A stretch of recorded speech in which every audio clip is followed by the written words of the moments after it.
wrapping around. They rush 4. Plenty of time for John. Now squeezes, steps up in the pocket. LA can run inside the 10. Head first. He flies off the 5-yard line. 65 horsepower trap. It might pop wide open, Rats. Is that there, Rats? Oh, touchdown, baby! Yes, sir, Rats!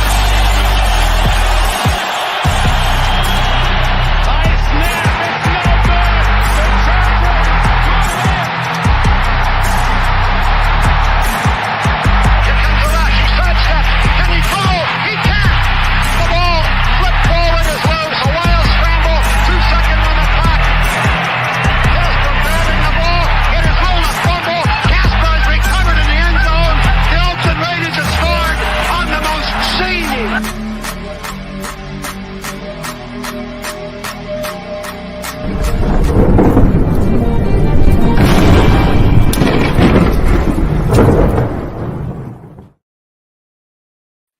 Hello and welcome to the Wild Wild West podcast. I am Richie Richey of the MHRT Network on this Wednesday evening. I'd like to thank all of you for joining us today. And wow, do we ever have a fiery crowd in the chat today. I really appreciate all of you for joining us live. Just as a quick reminder, it really does help all of us. If you go ahead and click those like, subscribe, and comment after the video, it really kind of tweaks the YouTube algorithm to allow more fans of all of our teams to join us live. We get a lot of extra traffic that way, and we get more people just like yourself in the chat, which allows for some very lively conversation, not to mention some great comedy skits after the fact. So I'd like to welcome all of us here today. We have had a super busy week, especially the last few days, really. We have the practice squad being built on all of our teams. We have the initial 53 roster cuts. Coach, how are you doing today? I'm good, sir. It's football season, man. We are getting ever so close to real meaningful football, man. And I can't wait. The grass is smelling different. It is looking good out here. It's turf. Come on. I'm going to call it grass. It's green. I'm going to call it grass. Old school. Sure. Old school. Sure. So, I guess your lawn is full of dandelions. You just refer to that as a lawn, right? No, I'm all green out here, baby. Okay. I'm all green out here. Fresh and nice. It's all green. All right. Nicely treated. Well kept. Very nice. Alex, how are you doing today? I'm doing good. Ready, kind of like Coach said, the grass is greener. I'm ready for week 1 and ready to see the Chiefs against Arizona. And just so we can get rolling into, the regular season, I can tell you guys how wrong you've been for the past, 3-4 months. So, oh, really? Things are looking nice. Yeah. Okay. So you mean to tell me you're really that type of guy? You're the one that wants to hold back and wait to tell you I told you so. Oh, well, yeah. Okay. All right. At least all the cards are on the table. Sounds quite wait. If you're gonna do that, slap it down. If you're gonna do that, you got to do the "told you so" dance. So as part of Will and Grace, okay? Told you so. Told you so. Told you. So. Yeah, What is learn that it. show?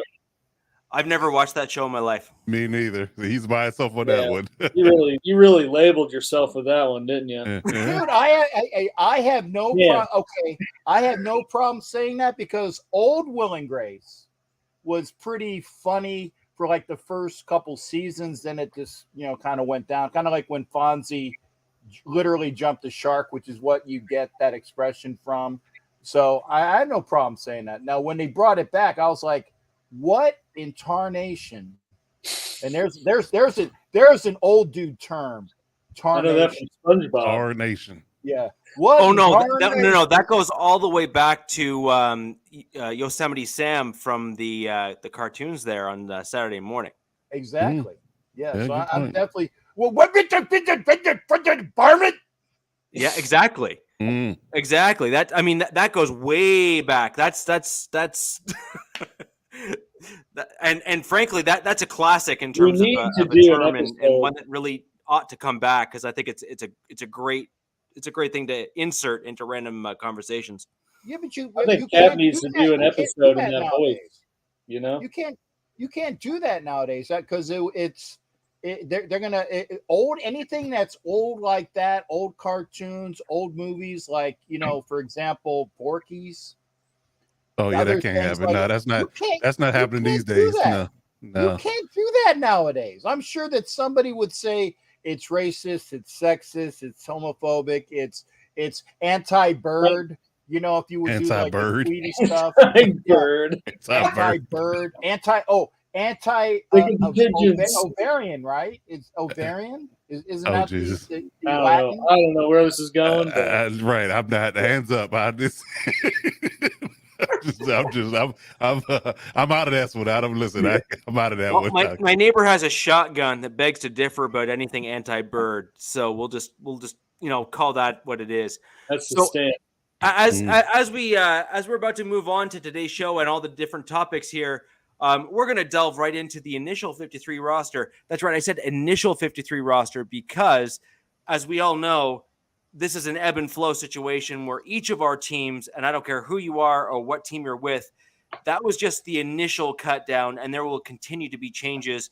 So we will likely not see the same 53 men on the roster today as we will come opening even week 1. Very possible. Before we delve right into it and get into the 53 roster and throw over to Captain Jack to give us his take on what happened with the Las Vegas Raiders, I'd like to thank all of you for joining us live in the chat. Just to give a shout out to some of our viewers that are live with us today. Avatar, thank you as always for joining us. You always bring some historical references to the Broncos, and I know that you and Captain kind of volley back and forth on some of the the yesteryear Broncos, Raiders, etc., which is amazing because that really gives some context as to where we are now. Tito, thank you for joining us. We also You were late. You were late. That's right, Cap. Yell at your fans. Yeah. Get off my lawn. That is by definition salty pirate. Right. And SoCal Slime, thank you for joining us today. That is incredible that you are back with us today. And we have a Facebook. We have Filu Rubin. Thank you for joining us today.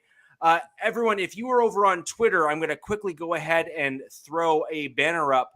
I forgot to mention at the top of the show, Twitter has prevented us from pulling your comments up. We are not ignoring you. We really do want to get you joining us. But the problem is Twitter won't let us pull your comments in. So if you want to get your comment live on the show, ask us questions and interact and have fun, jump over to YouTube. That's where we prefer you to join us, is over on YouTube.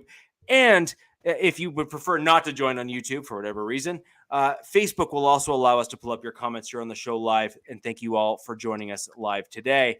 To go back to some of the folks that are joining us live, man, there is a long list here. Lafayette, thank you very much for joining us live. We have Matt Maravich. How are you doing today?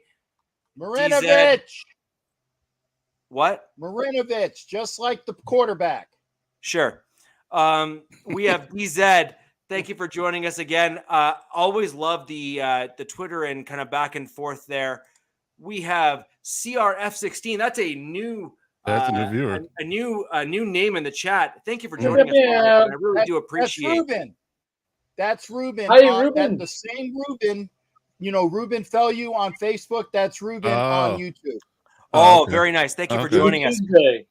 We have the numbers. In Leet speak, that's where you replace letters and numbers together. Thank you for joining us today. We have Sam. Sam, thank you for joining us. And KB82, there's a name that we don't see all that often, but KB82, thank you for joining us.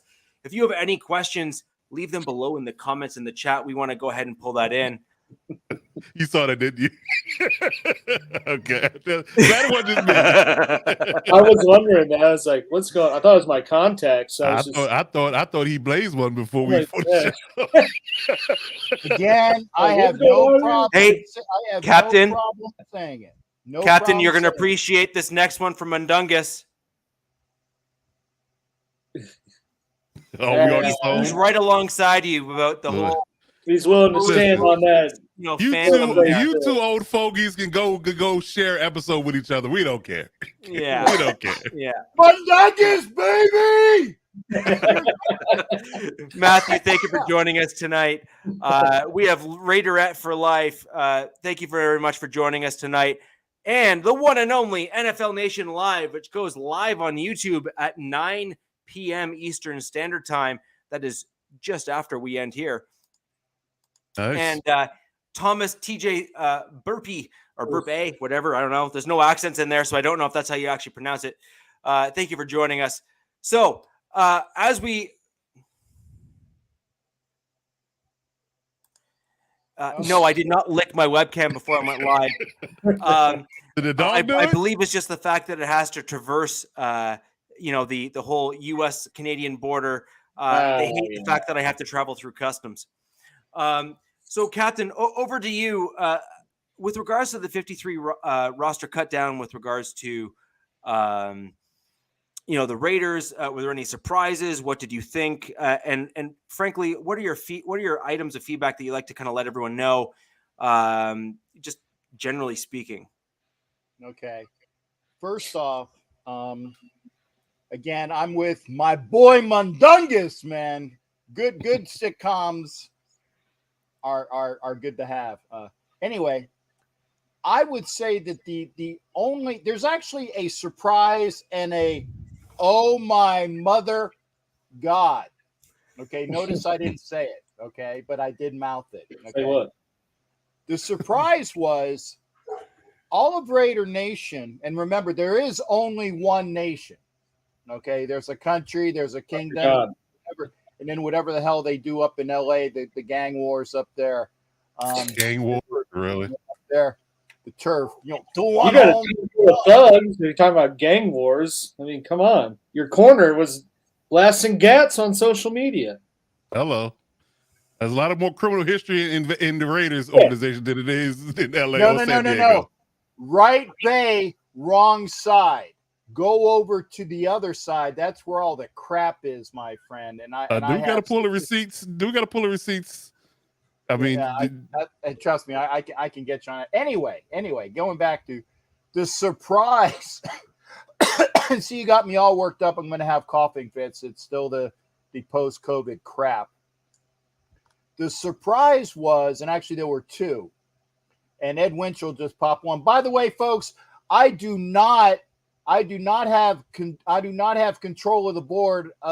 Remember, I used to be able to pull thoughts in. I don't have control of the board at all until that gets fixed. So if you're saying, why ain't I getting some of the Raider grabs, I can't grab anything for this show and until they fix that. So don't get pissed at me. I can't do it. So I can only see what I can see as well.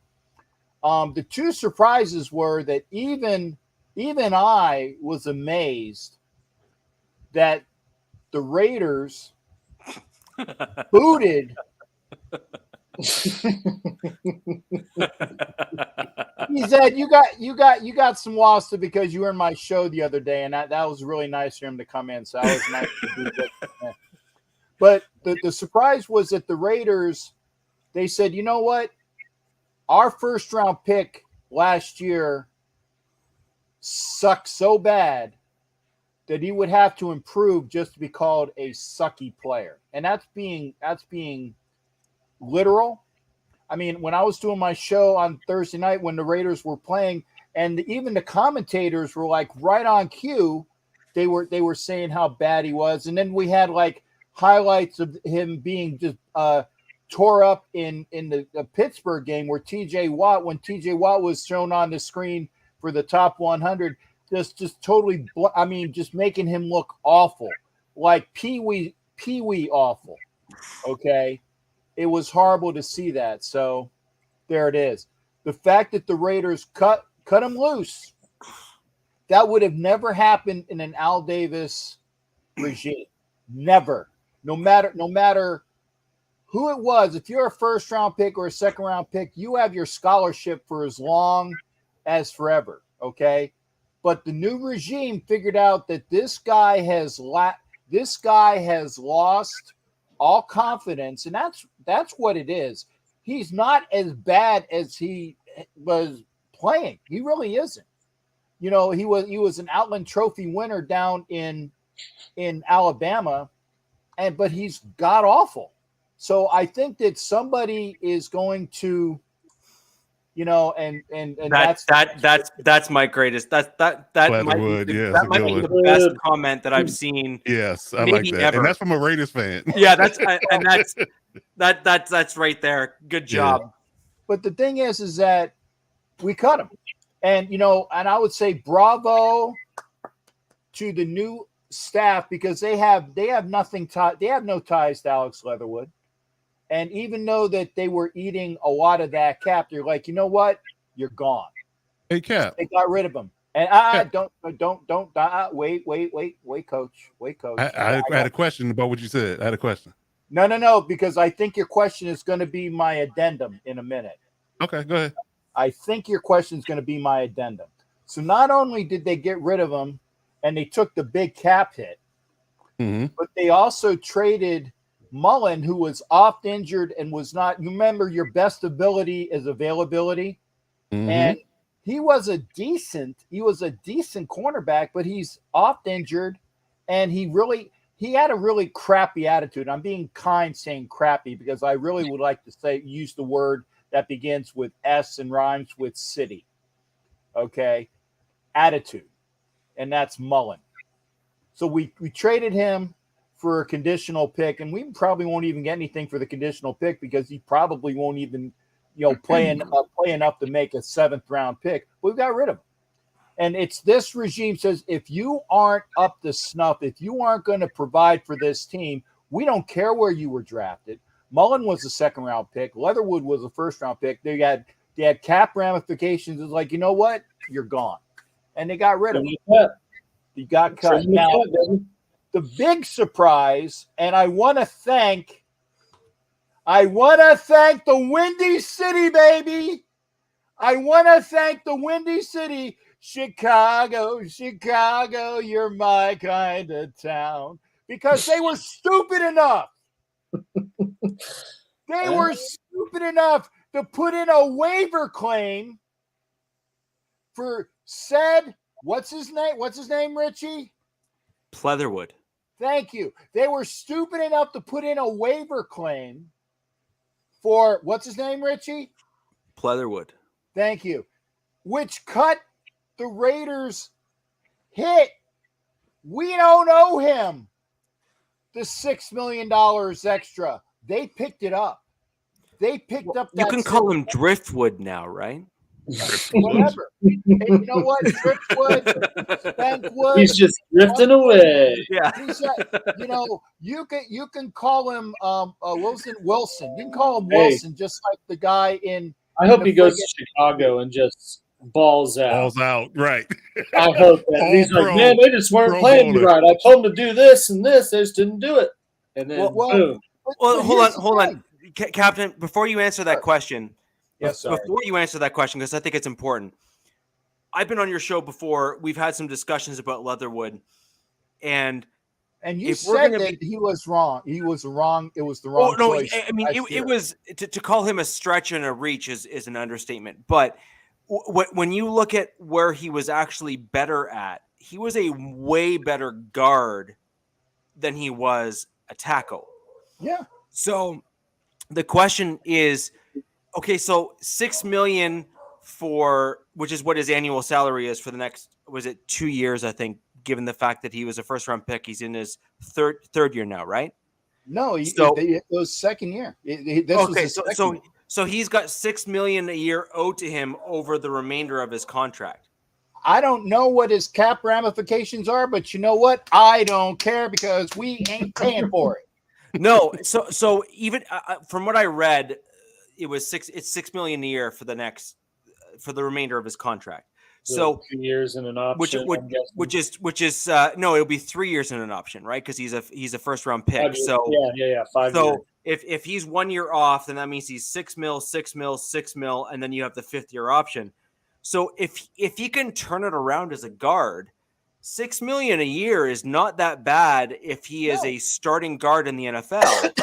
And so I guess what my question is if he was looking good as a guard, or at least decent as a guard, which is what he was looking like, why wouldn't the Raiders have simply moved him inside to guard if he was looking okay at that position?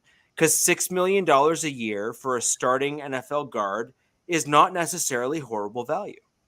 I'm glad you asked that. Well, I'm glad you're glad. He didn't even. Let me get in a close up here. Okay. He didn't even play well as a guard in the preseason. He is shot mentally. Mentally, he is shot. Do you understand the words that are coming out of my mouth? I definitely need a trim on my mustache because everybody can see I look like Wilford Brimley. But it doesn't matter. Okay. He didn't even play well as a guard. And the bad thing is it's up here. So you're saying it's mental. Didn't they tried to play him at guard last year, didn't they? No, and he played well. He didn't play well. He played better each week as a guard. And even revolving door Parker played decent as a tackle each week. But here's the thing. Here's the line. This is the decent line. Okay. He barely broke the decent line and got a little bit better. So they weren't playing. Yeah, $6 million for a starting guard if it can come back and he can do that. And you know what? I don't hate him. I don't hate Alex Leatherwood. I don't. And I hope that he does well for any team that has him, providing they're out in the AFC West and providing that he doesn't have a great game against the Raiders. You know, it's just one of those things. I don't wish him ill will, but he has to figure it out up here. And that's what killed him this year. He lost all cojones. He has no protein in those balls left, man. I don't know what's going on, but he has definitely nothing left down there. He's lost it. He's lost it. I'm sorry to say he's got no marbles. You got no marbles. Huevos? You got no marbles. Huevos? Yeah. So that's it. And you know what? And Mundungus, funny joke. Yeah, I think so too. He had a lot of good signings that lasted a day or two. So you know what? Again, I need to say this to you there, but can't see. Well, actually, round before you go all the way there, round 3 to 7, and our undrafted free agents are doing well, shipmate. But Captain, that's exactly the point. The general consensus out of your fan base is Mike Mayock picked the later round drafts, and by and large, your late round draft picks have done very well. And unrestricted free agents. And UDFAs, whereas Gruden picked the early rounds, and that's really where you guys ultimately struggled. So if Mayock truly did, in fact, pick those later round draft picks, then I would argue he was probably a much better GM than people are truly giving him credit for, because he was likely hindered by Gruden. Okay, true. But I give to you, Richie, the fact is that all 7, maybe 6, all 6 of our draft picks this year, plus 4 UDFAs, made the 53. That's 6 and 4. What is that, Alex? Even you can figure out what 6 plus 4 is. 12. There you go. He's a Chiefs fan. Math is not his strong suit. Yeah, but pretty sure one of us is right and one of us is wrong, and I was right. So, but the point is that regime is out. So say what you say. Throw dirt on it, put a headstone on it. It's done. It's done. Yeah, but do you really think that your new regime? But do you really think that your new regime in their first year is going to start cutting draft picks? Well, here's the thing, though. I actually watched what our draft picks did and our undrafted free agents did this preseason. And again, I'm talking unbiased, really, really, really, really unbiased, looking as a pure football fan. The kids that we had that came in, Mumford was looking like an all pro. Obviously, he was, against other things, but he was looking like he was going to be the right tackle before he got injured. Okay. And that's the kid that was a good product out of I hate saying it, Ohio State University, when he was a all Big Ten product. And we got him in the 7th round. And the only reason why we got him in the 7th round was because he went from tackle to guard back to tackle, and he kind of dropped in draft status because of that, because he was a team guy for Ohio State. But he was just kicking ass and taking names. Okay. 7th rounder Parham looked fantastic. In fact, he might be a starter on the line at left guard. Yeah, thanks, Jack. Hey, hit those like buttons, especially for my channel and MHRT and coaches stuff. And as soon as Alex figures out that he can get a YouTube channel, doesn't cost him any money, he'll have a YouTube channel too. He's getting there. He's coming. He's getting there. That's I love him. But no, and you got, like I said, Parham, and then you got Mumford. The two kids that we got on the line, Farrell and Butler, played played well. Okay. And then you got Britton Brown, who was the 7th rounder. People were kind of scratching their head.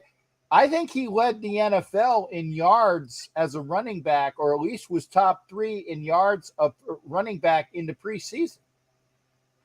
Okay. I know for a fact that he definitely led at least one of the weeks. He was the leader for one of the weeks. And that's not saying how awesome Zeus White was, who's probably gonna take Jacobs off the roster next year. So then you got those. You got the kid, Webb at cornerback. That's why we let Mullen go, because Webb played so well. You got Bam Olaseni, who is a mountain that we picked up on our practice squad. He didn't even make the 53, but he's going to be a product there on the practice squad. You got Masterson and Butler, the other Butler, undrafted free agents that were studs as linebackers, okay? And I'm glad they made the squad. And it's not that they were products or they were coaches' pets. These guys kicked ass and took names. They were that good. They were that good in the preseason. And you know what? I was very happy to see that they made the team. And by the way, and I'm the only, well, he's got a Wild Wild West shirt. I'm the only one that doesn't have a Raiders thing on, but I do have my Harley on, but the colors are good. But anyway, okay. I like what the regime has done. I like the fact that they said if you're not performing, you're not going to be on this team. And they took the cap hit, and thank you, Chicago, for giving us an extra $6 million, because that was awesome. But I like what I saw with this regime. I like the fact that, we didn't really see even a bunch of the starters this year, and even our second stringers were beating first stringers in games this year. And, that portends to be the depth that we're going to have on this team. And by the way, with the Raiders practice squad, every player on the Raiders practice squad that I've seen, and I hope I'm correct here, every one of them was on the roster prior to the cuts. And a lot of times you'll have like mix and match, hey, that guy's really good, we're going to grab him, Every one of those 16 was on that team. So we're building from within, and I like that. Well, I think that's interesting. So we've kind of covered the Raiders 53, where they're at, some things that you thought were good, some things you thought were bad. We've had some great comments here in the chat. Please keep those coming. Coach, I'm going to throw over to you to the Chargers.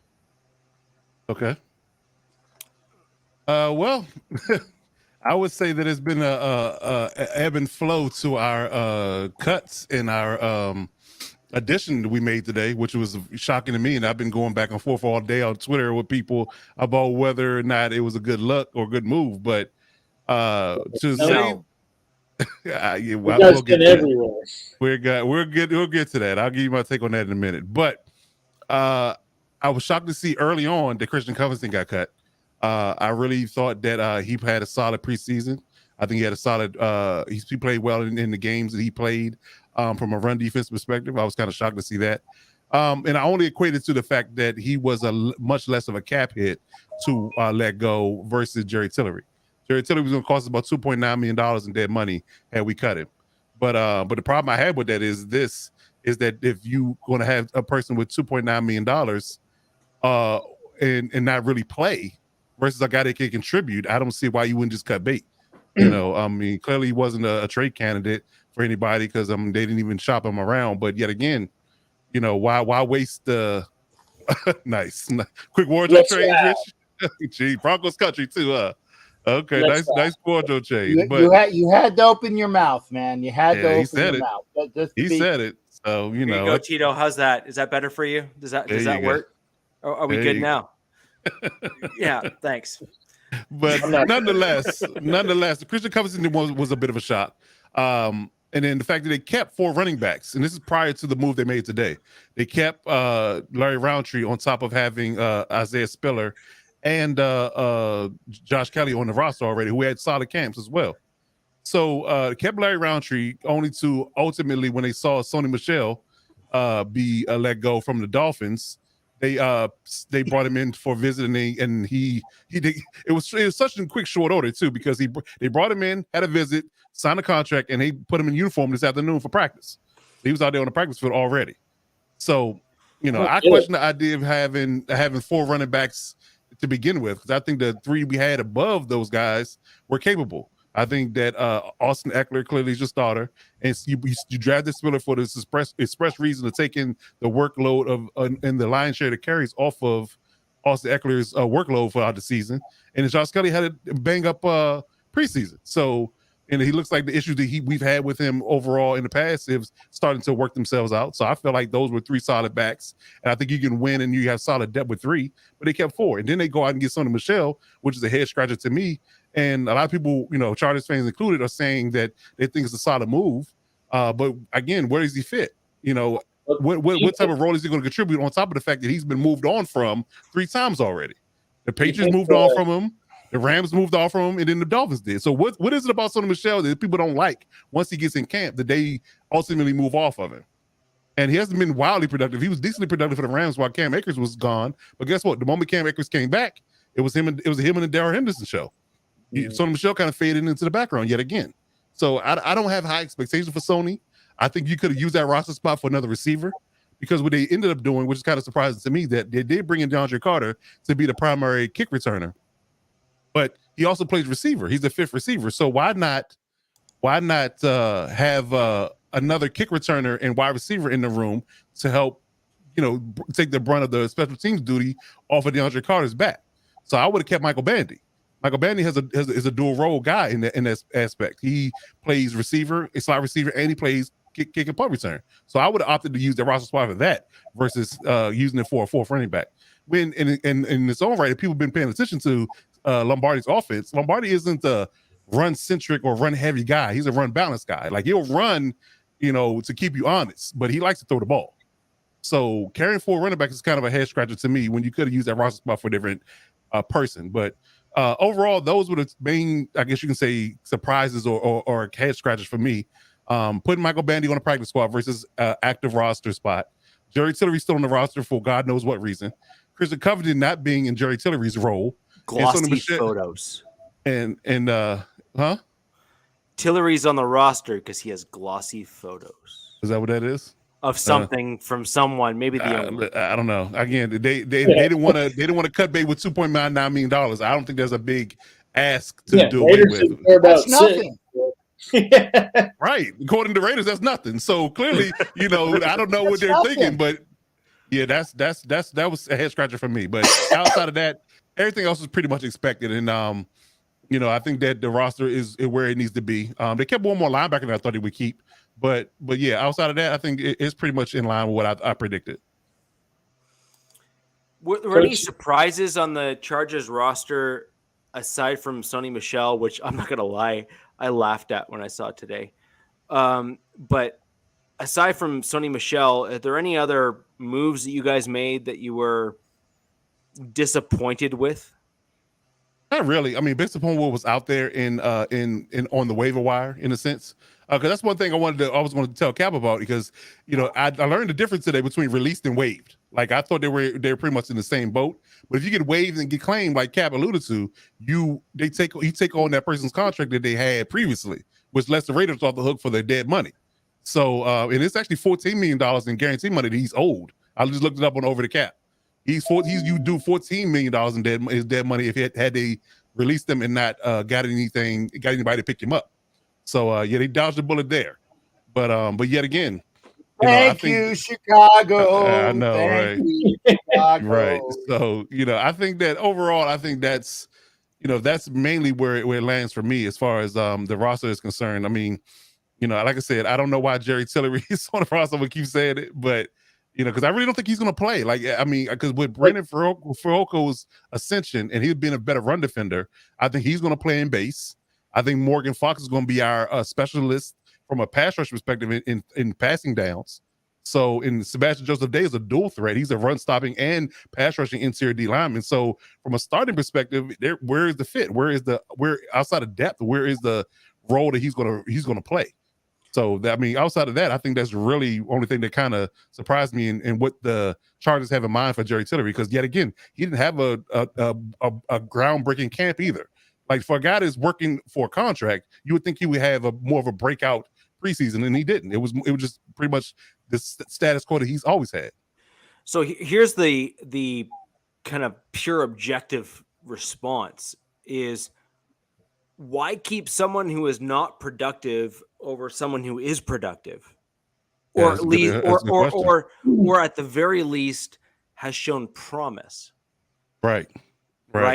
Because as an NFL team, you're always looking for the next guy that might be able to fill in a gap, right? Mm-hmm. And to be clear, that goes not just in the NFL, but that goes if you're high school or college as well, right? So if you see a guy that has kind of done some things, you want to make sure that that he has done the things that you're looking for as a coach.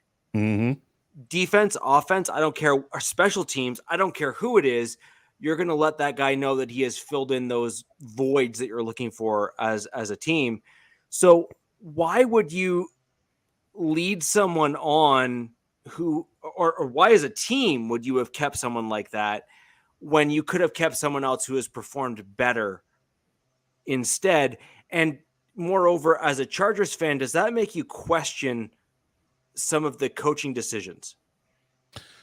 Not really. I wouldn't say, because you're not going to get everything right, from a front office I never said you were going to get everything right, but my question is that's a decision-making process from both front office and coaching staff. Mm-hmm. So is this a front office listening too much to scouts and not enough to coaches? Like, does that start, like, as a Chargers fan specifically, does that start raising flags? No, because if you look at the totality of the situation, like, they've done a bang up. Tom Telesco in his own right has done a bang up job as the GM since he's been there. And then with him hiring Brandon Staley and the regime they have right now, I think they are pretty good company and pretty much in lockstep with the moves they want to make in its entirety. Now, yet again, I think it really just came down to a money thing. Like, Christian Covington didn't have any guarantee money in his deal. Like, he was on a 1-year deal, no guarantee money. So it was just really a cap casualty money thing. So I would take no cap hit, and I think the Chargers have the lowest amount of dead money on the books in the entire league right now, versus having a $2.9 million cap hit with Tillery. So if it's I want to say if it's close, you go with the money route, versus saying that he just a complete utter dumpster fire of a talent that you just got to get rid of, a la Pleatherwood.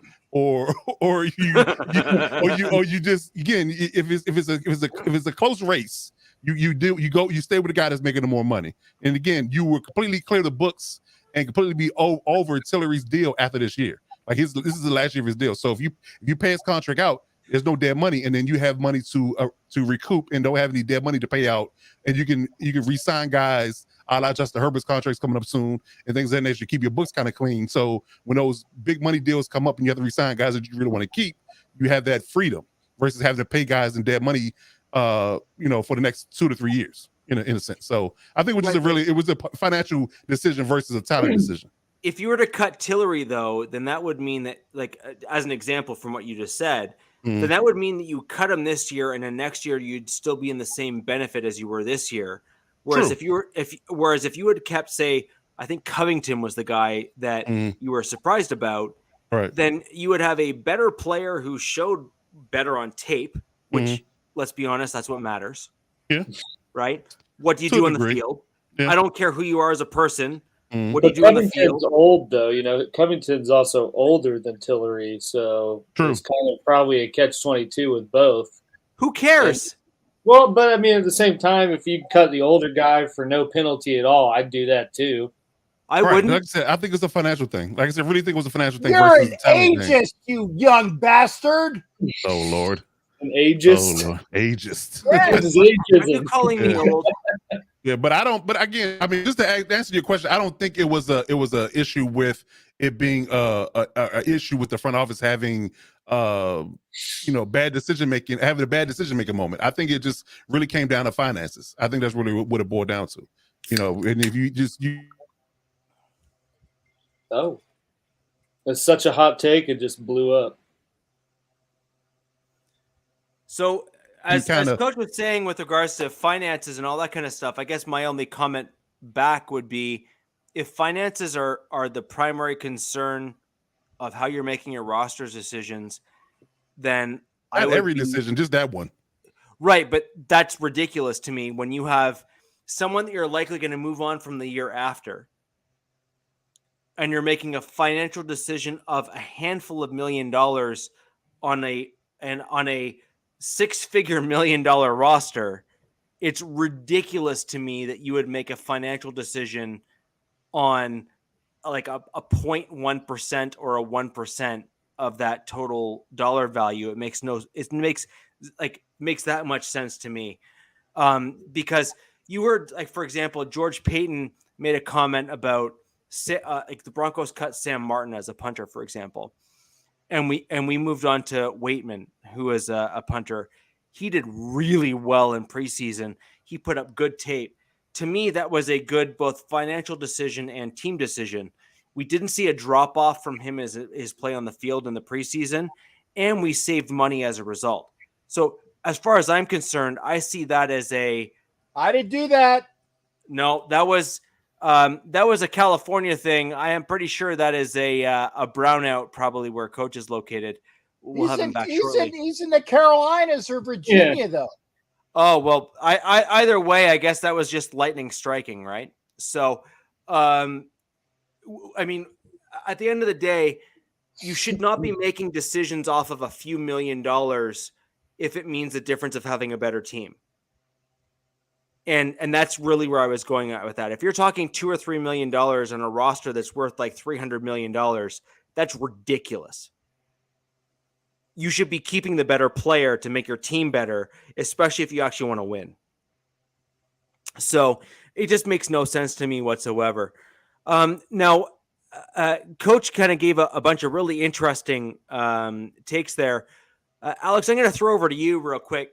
How are you doing with regards to the Chiefs? What are your takes on the 53 roster cuts? Where are you at with all that? Yeah. In all reality, there wasn't a whole lot that KC did that wasn't a big shock or surprise or really anything that it's pretty much in line with how I thought it would play out as we discussed last week.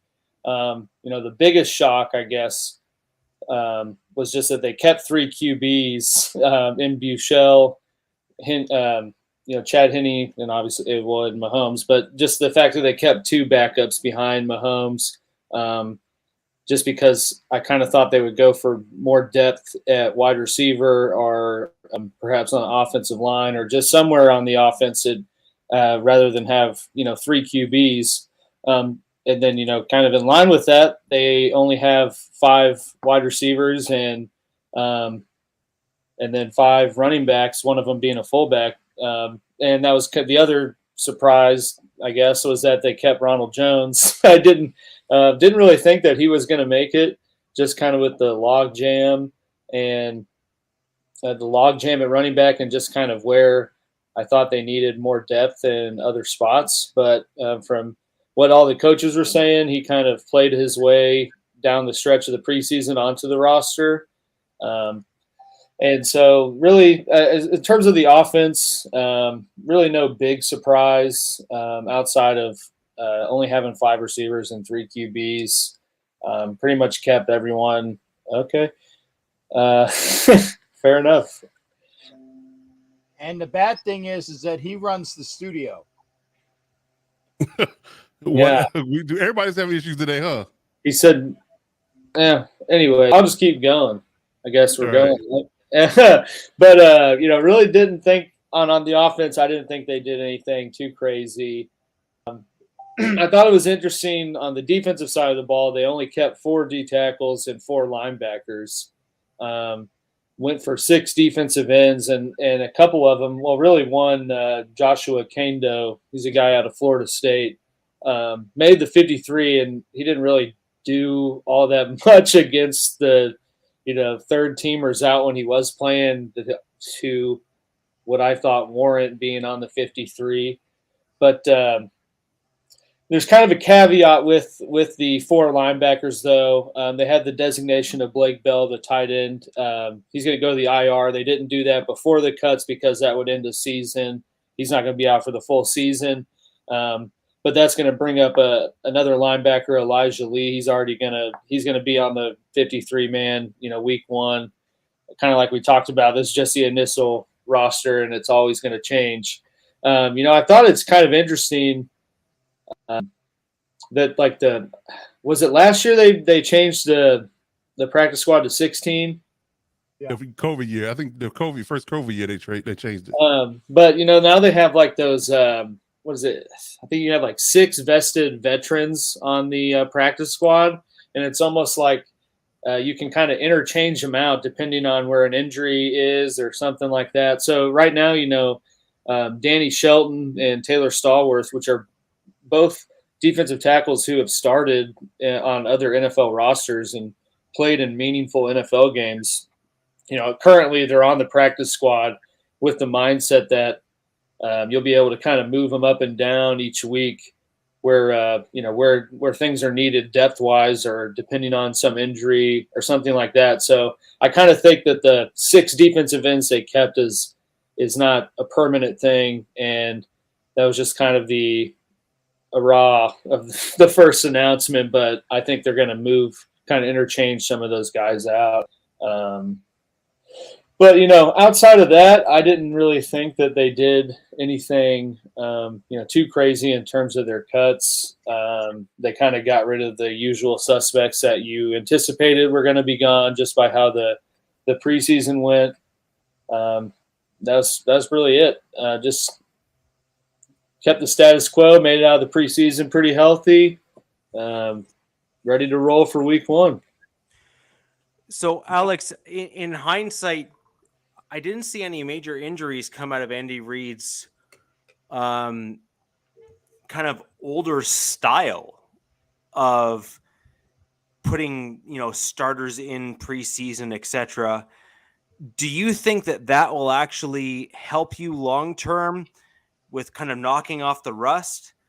Or do you think that may have added some extra wear where, for example, I'm not trying to pick on names, but like Kelsey, for example, has looked like over the last couple seasons where he has lost a step as the season has gone on, likely due to wear and tear, because he's just been targeted a lot. So I just think that tackles, I don't care who you are, a 200 dude tackling you is going to have an impact on your body. And so I do wonder if those types of decisions may have impacted the long-term options for your team. What do you think? Yeah. Well, in the Packers game, they kind of did. They sat a little more of the starters than I thought they would. I mean, Mahomes didn't play at all, and he saw some of in the Packers game. No, he played. He just didn't play in the last game. Yeah, that was the last game, wasn't it? That's what I'm saying. Yeah, the Packers game was the last game. Yeah. No, but like Mahomes played during the preseason. It's not like they. Oh yeah. Okay. Yeah. I don't think that that's really going to impact anything in terms of the regular season. And honestly, like I said, kind of right before your question, they came out of this preseason pretty healthy without any major setbacks. From what like you saw.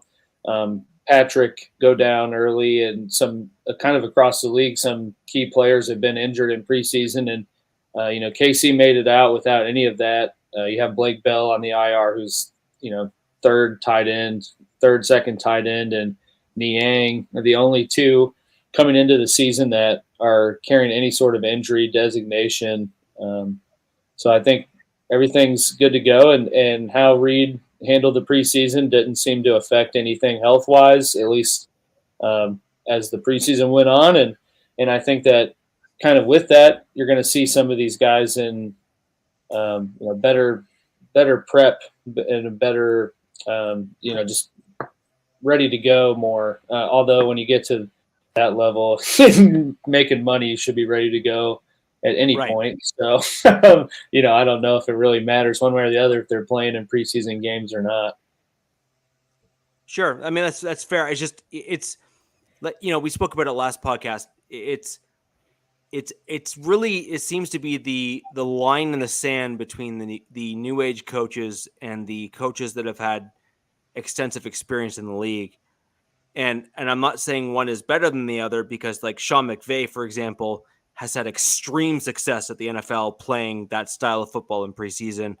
And I mean, Andy Reid, up until last few seasons, hadn't won a Super Bowl with his style of coaching, but yet now he's got Patrick Mahomes, and that's kind of all turned around. So I think that there's certainly room for both styles. It's just my comment was more, if you think that might have a negative impact on some of the aging positional players that are key contributors for your team. And I'm actually more focused on Kelsey, just because that's such a physical position.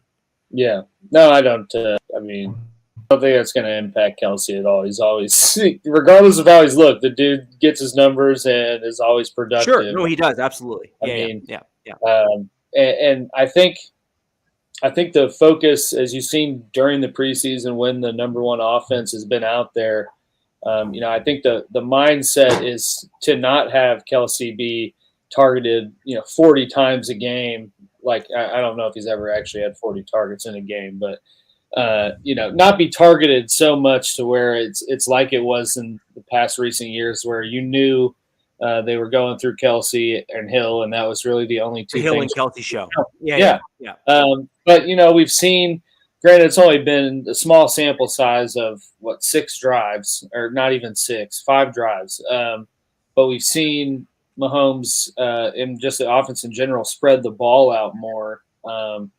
You have 6. He has 6 completions to 6 different receivers, and it's a preseason, and things change when you're scheming for a specific team and everything like that. But I really think the mindset.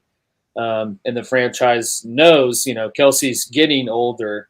So we need to find a way to keep him productive, but not just drastically streamline, the end of days for him. And I think that you're going to see, just by what they did in the offseason and just the approach that you saw him kind of implement in the regular season, that he's not going to have the same workload as he's had in the past couple of years. So I expect to see pretty good numbers and just health out of him, knowing that there's more than just him and one other guy out there. I think Jack makes an interesting point there. I typically I would generally agree that when you lose another elite offensive weapon, you typically end up having coverage shift to the other guy who is another elite offensive weapon. Kelsey certainly fits that bill. Yeah. I would agree with Jack's. But I say go ahead and double team Kelsey. I mean, because then you got to double him with the safety. That's going to open something else up. So, for sure. GA Patriot, I do want to make a general comment. I really love the fact that you've been so engaged in the show tonight. And for all others who wish to ask their questions, there's a chat directly below here on YouTube and on Facebook. Go ahead and leave your questions below. So the GA Patriots question is, we pretty much know from Captain that all of the Raiders draft picks made the roster, as well as a couple of UDFAs. So that was a Freudian slip. Well, not really, but yeah. With regards to the Chargers Chiefs, I'll let you guys go first, and then I'll go after. Coach, where did your draft picks land? Did you guys cut any? Where were you guys at? Not a one. Everybody made the roster. Alex, what about you? I believe they cut Nazeed Johnson. He was a safety, but it was a 7th round pick. But I actually had a little note to talk about it. Somehow we got into it, and here we are because of GA Patriot. So thank you. But I saw an interesting stat last night that in the past 2 drafts, the Chiefs have had 16 total picks, and of those, you got 14 of those players made the 53-man roster this year, which I think is a pretty incredible thing. When you That's consider, a good number. Yeah, when you That's consider the amount of turnover you've had, and just the fact that you had to pay Mahomes and kind of have to channel most of your regrouping of your roster in the draft, that you're able to some degree hit on those guys, at least for the purposes of them being on the roster and being a body, maybe for some of them. But just in the years recent, it seems that they've really been able to pop on the earlier picks that they are really counting for to be contributors. Granted, I'm talking about some guys that have just made it through the first preseason, but from everything I've seen, and that the Kingdom has seen, that those guys are looking pretty good as well. So I think that's kind of just an interesting little tidbit to have. They drafted that many people, and 14 of them are still around. I would say on the Broncos, we've had some ebbs and flows. I think part of the challenge we've had in the last few years is we've changed schemes multiple times. And Captain, yeah, I agree. The problem that Broncos have had is we've gone from kind of like West Coast on the offensive, and then we've kind of gone to, I want to call it power, but it was just really a crappy offense under Pat Shurmur. And now we've gone back to the West Coast. So we've had a bit of a wave in terms of some changes on the Broncos. So we've had a few changes on our roster, but a good portion of our draft picks have actually made the roster. We've had a couple that have been cut. We had a safety early on in the first round that was cut from the roster. He looked good, but not great. The challenge with the Broncos is we've done really well at drafting and bringing in UDFA safeties. So we seem to have this, absolute just embarrassment of riches at the safety position. Oh, it's that too. It said it was because of Virgil and the way the Broncos prefaced it. I was like, damn, that's kind of crazy. It was like the 10th straight year that an undrafted college player's made their 53 or something wild like that, which is pretty crazy when you think about it. So we've had 18 of 19 seasons of an undrafted free agent.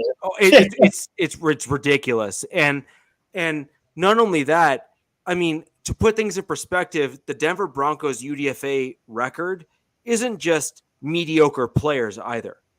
Yeah. So to put things in perspective for those of you who are joining us from other AFC West teams, we thank you for joining the show. But I think it's really important that you kind of understand this, which is the Denver Broncos have brought in guys like Shaq Barrett as UDFA players. Yeah. Shaq Barrett is top 5 pass rushers in the NFL.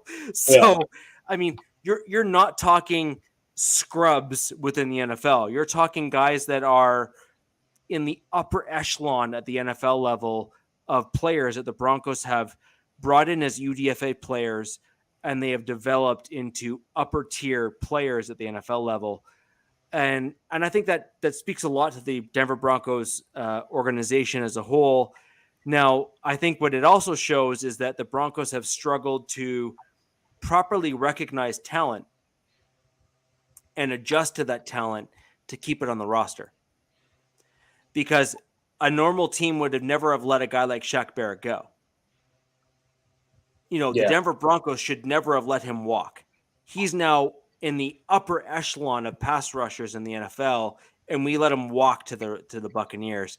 And that's really an issue that I think the Broncos are going to have to correct going forward. So I think that's something to consider and looking forward on from the Broncos perspective, is that we need to start looking at those top tier players and we need to retain them as a team.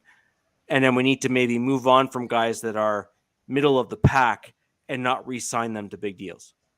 Yeah. What did Barrett even want when they let him go? I feel like it wasn't that crazy. And then, in terms of the money. Oh no, we could have kept him for a fraction of what he ended up actually getting paid. And we really blew that as a team. So I'm but nothing but objective. And I think that's why a lot of other AFC West teams are actually okay with my takes, because I'm not unrealistic in the way that I assess my Denver Broncos. But I'm also critical fairly to the other teams in the AFC West. I'm not one of those guys that are come out and just say, I'm a Broncos fan and therefore every other AFC West team sucks. Yeah. So I do feel that I'm pretty balanced when it comes to my critique of everything else. But no, it's the Broncos roster, generally speaking, has kept the majority of our draft picks, specifically this year and the year prior. I do believe George Payton has done an excellent job at drafting. I'm going to use his terms, that middle section of the roster. So when you look at the midsection of the roster, those kind of middling to upper middle players at the NFL level, the Broncos have done an excellent job at drafting those guys. The challenge that we have now is we need to start targeting and identifying the guys that are diamonds in the rough, like a Shaq Barrett, and keeping them. Mm-hmm. And that's really where the Broncos have struggled in recent years. And not to mention, we also need a right tackle. Like, truly, we need a right tackle. Just like, we really need a right tackle. If you didn't hear him or didn't hear him clearly, you need a right tackle. Yeah. I think you guys need a right tackle. So with that in mind, I'm going to move on to the Denver Broncos to cover off the 4 of our 53-man roster initial cutdowns. By and large, there was very few surprises in Broncos country with regards to the 53-man initial roster cutdown. There's a few names that a number of Broncos fans would have liked to have not seen cut. Kendall Hinton would have been one of them. He was our fourth string quarterback who stepped in against the Saints, who is now in the Hall of Fame for his efforts to try to fill in for the Denver Broncos. He really has elevated himself as a wide receiver at the NFL level. I'm quite surprised that he was able to make it through to come back to our practice squad. I actually thought that he would have been picked up by some other team, because I actually think that over the last 2 seasons, he's proven himself to be a stable, reliable wide receiver at the NFL level. It's really unique. It truly is. It's really, really, really unique. So as I'm looking ahead at some of the other positions, I'm not surprised that we kept Justin Strnad. As you remember from our last podcast just last week, I said that I wouldn't be surprised if we kept him. We did. However, I'm also not going to be surprised if we replace him, because I think we will. So we'll see what happens in the back end of that inside linebacker room.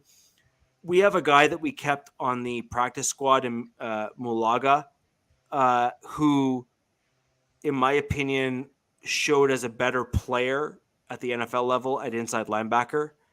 I could see those two switching come mid-season. where we would cut Stranad, maybe bring him back as a practice squad guy and have Malaga actually land on our 53. Because I think he's a better tackler. I think he's shown to be more akin to a Josie Jewell, but also much cheaper. So I actually think that from a defensive standpoint, he is a better choice for our team to keep on the roster than, say, a Stranad, for example. I believe Stranad has been late to tackles. I believe he's giving too much cushion to try to make up for a lack of ability to read the play. And I'm not trying to be rude or critical, but it seems to be my assessment where he leaves too much gap between him and the player in front of him. And you cannot have that at the NFL level. You'll be beaten every time. It's a given. So the other things that we saw that I wish the Broncos had not done is we cut Seth Williams, and I think that he really deserved to make the roster. I think he did enough during preseason, and frankly, from everything I've heard, the Broncos have a claim on Williams, but he's basically holding off on returning to the Broncos as he assesses his options. And I think that says a lot. I think that Williams feels that he deserved to make the roster, and he's feeling that the Broncos don't necessarily value him as much as he deserves to be. So we'll see what happens there. And frankly, any team that, in my opinion, that gets him has really got a solid guy at that position. Everyone else seemed to pretty much fit with where I thought they would make it. The only other guy, two guys actually, that I felt really should have made the roster. I think we should have cut Andrew Beck and kept Devine, the running back that we signed last week. He looked incredible as a running back, and I felt deserves a chance to remain on the 53. We did get him back on the practice squad, but we need to be very mindful that I think other teams might be interested in someone like that. But he was a spectacular running back. And last but not least, Netane Muti. He's a guy that I think the Broncos were lucky that he's hurt. And although I do question whether or not if he wasn't hurt, if we would have kept him on the 53, I actually think that he is the best suited guard for the Broncos because he has shorter arms. Like I have longer arms than he does, and I'm actually shorter than he is. But he is probably like 10 times stronger than I am. So I actually think that with his skill set, he is really well suited for a mobile offensive line because his strength will be well suited for a mobile style offensive line because he's also capable of moving. And the fact that he's moving and pushing guys out of the way, I think, is well suited for the outside zone scheme because his arm length is not going to become as large of a factor because he can just throw guys out of the way. T-Rex himself. No, he's slightly longer than a T-Rex, but he's not quite at the length of a guard that you want. There you go. We'll call him an Allosaurus. How's that? Allosaurus. Look at my Jurassic Park almanac on that one. Yeah, you got to go ahead and go way back to figure that one out. We'll wait for that one. So that's kind of my general assessment of the Broncos 53. And I also do want to call out, just in front of everyone here, I did, in fact, call the Malik Reed trade. You did. I did. And I think that's important. And I do still think that my inside linebacker prediction of Stranad making it, but then probably being cut is likely going to come true as well. But either way, I did call the Malik Reed trade. I think that was going to happen. I am really pissed off that with the fact that George Paton traded him for as little as he did. As I understand it, we had more than three different teams that were interested in getting Malik Reed, and we opted to trade him for lesser trade than other teams were offering to get him to a team that was further ahead in terms of doing well. I think that does well for us acquiring free agents, but at the same time, I don't think it does well for us as a team because we've now lost what we likely could have gained from trade capital. And I'm just a greedy capitalist, so what can I say?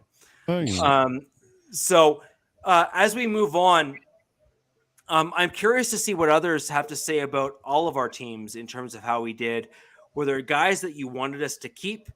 Was there guys that you thought we should have cut? And who do you think we all should have targeted? There's a comment section down below. Go ahead and leave those comments there. Or if you're live, go ahead and leave those comments in the chat. I would really like to see what your comments are in terms of how each of the 4 teams did and how you think we're going to then square up against each other. I'm going to ask a question, Jack, to you first, because I know you're about 2 minutes away or 3 minutes away from having to go to another show. What do you think you guys need the most moving forward as the Las Vegas Raiders after Everything. the 50 roster cut down? Everything. Excuse me. you. Sorry. Is that lingering COVID, Jet Captain? Thank you. Sorry, that's just for you, Coach. I usually give Alex the ones that don't need to be deciphered. But that would be best for you. I'm only giving you that because it's Raiders week and it's way for me. Like it's week 1. I'm in week 1 mode already, so it's Raiders week for me. Week and a half. Raiders week and a half. Yeah. Okay. But anyway, and I just put it up. I'm going to say this, and I'm going to say wonderful things about the cast that I have here because I love being here. But I definitely got to pop out for the NFL Nation Live show. So make sure you're heading over to NFL Nation Live on YouTube to see that. And the one glaring thing that the Raiders need, and it's amazing that even on their roster where they do like the breakouts of first string, second string, and third string, they don't have right tackle listed. It's amazing. On their depth chart, they do not have a right tackle listed. Illuminor is actually listed as the backup right guard. That's fascinating. It is. So, I mean, if you read between the lines, you know, that's something that might be coming in soon. In fact, and by the way, I'm very sorry to see that Kyle Pecco got cut, but I thought that he was going to be put back on the 53 and they were going to put Hankins on the IR so that they have like a retrievable IR. That still might happen because I like what we got with Pecco, but there's defensive tackles out there, some guy by the name of, Sue.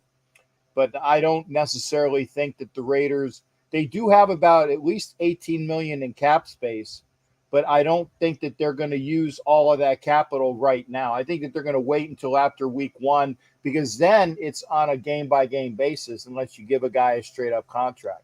But I think that Captain, the Raiders... Just give me 1 second. I just want to GA Patriot has really been quite active in our chat, and I want to give him an answer real quick. We have an extra guy who could fill in at left tackle, not right tackle for most other teams. And that guy's name is Calvin Anderson. He has shown to be an inadequate right tackle, generally speaking, but I truly believe that he is dare I say, an average to middling, maybe even upper middling left tackle at the NFL level, which if you are struggling as an NFL team to get that left tackle position sorted, you should be trading for him now.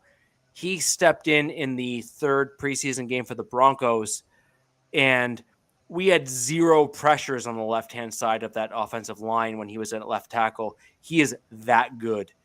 So I just want to make sure I answered that question there because I think that's important. We don't really have a spare right tackle, so to speak, on the Broncos.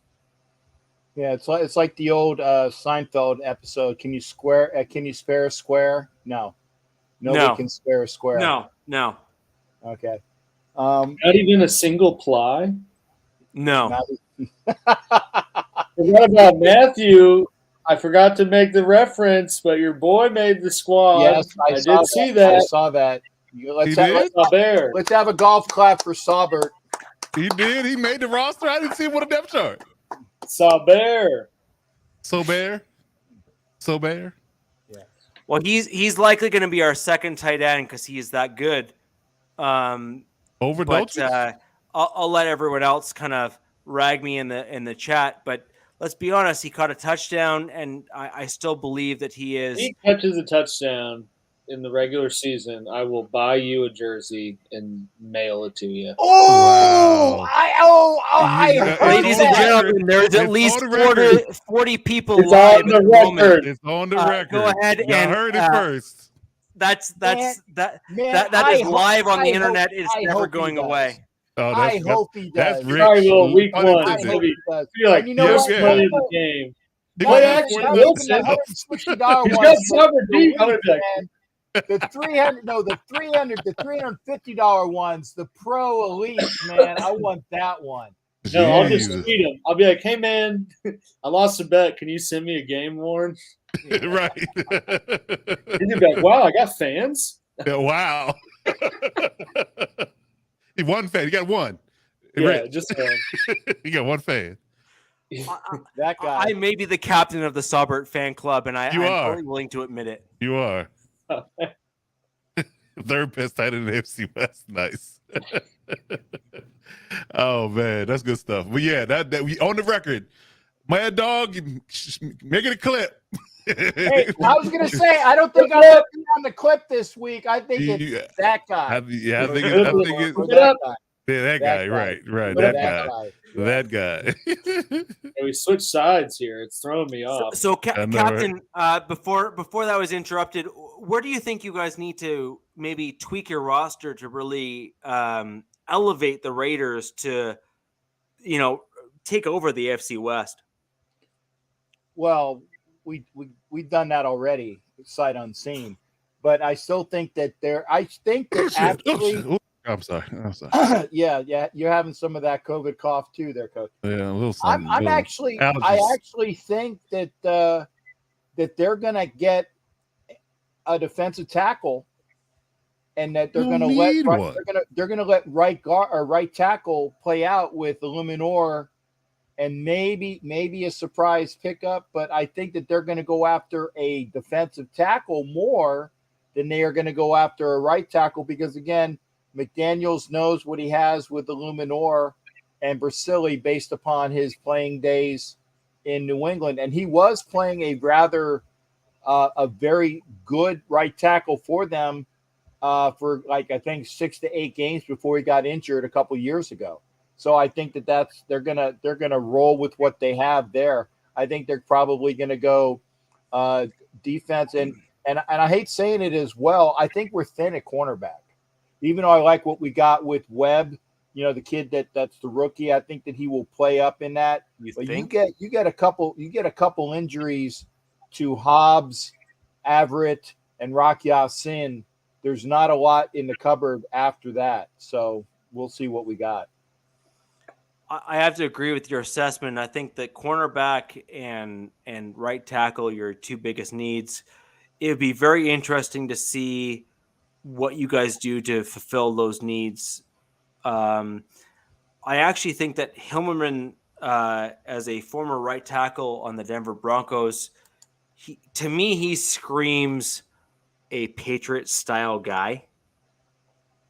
He's a very tall, very large mountain of a dude. I think that he can fulfill, and with some coaching, can really do well at the right tackle spot. And to me, he's the type of guy that McDaniels likes at the right tackle position, just like a mountain of a dude. And so I could see him at some point landing with the Raiders if he's not already on another team. I have to look it up. I haven't looked it up lately, but the Broncos did cut him early on in the preseason. Well, you know what? I think they got that with Munford and Bam Olasine. I really do. I think that's at right tackle.